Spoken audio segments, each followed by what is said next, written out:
जय जय श्री राधे, जय श्री कृष्ण।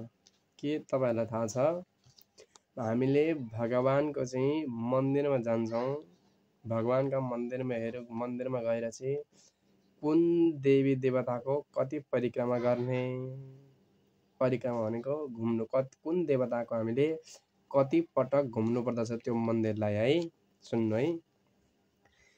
एक चण्डरवे सप्त तिस्र कार्य विनायके हरेश्चतस्र कर्तव्य शिवस्यार्ध प्रदक्षिणा। हामीले देवी मन्दिरमा जान्छौं भने माता भगवतीका जति पनि रूपहरू छन्, ती जति पनि मन्दिरहरू हुन्छ, कालिका भगवती, जाल्पा भगवती, साल्पा भगवती, पाथिभरा माता, यी पाथिभरा आमाहरूको मन्दिरमा हामी जान्छौं। त्यहाँ गएर हामीले एक पटक परिक्रमा गर्ने। परिक्रमा भनेको घुम्नु, एक पटक आमाको मन्दिरमा घुम्नु पर्दछ।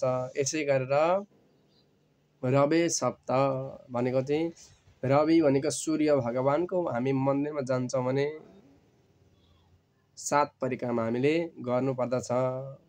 यसै गरेर अगाडि तिस्र कार्य विनायके भगवान गणेशजीको मन्दिरमा जान्छौं भने हामीले कति 3 पटक परिक्रमा गर्नु पर्दछ।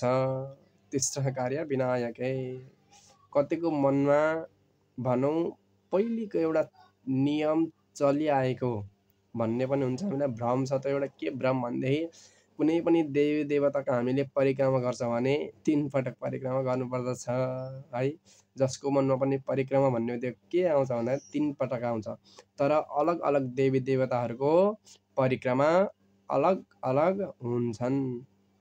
अगाडि गएर हरे चतस्र भनेको भगवान हरि भनेको भगवान विष्णुका जति पनि अंश अवतारहरू हुनुहुन्छ, भगवान विष्णुको मन्दिरमा गएर, भगवान श्रीराम मन्दिरमा गएर, भगवान श्रीकृष्ण मन्दिरमा गएर है, भगवानका जति पनि अवतारहरू हुनुहुन्छ त्यो अवतारहरूमा गएर चाहिँ हामीले त्यो मन्दिरमा गएर हामीले 4 पटक परिक्रमा गर्नु पर्दछ।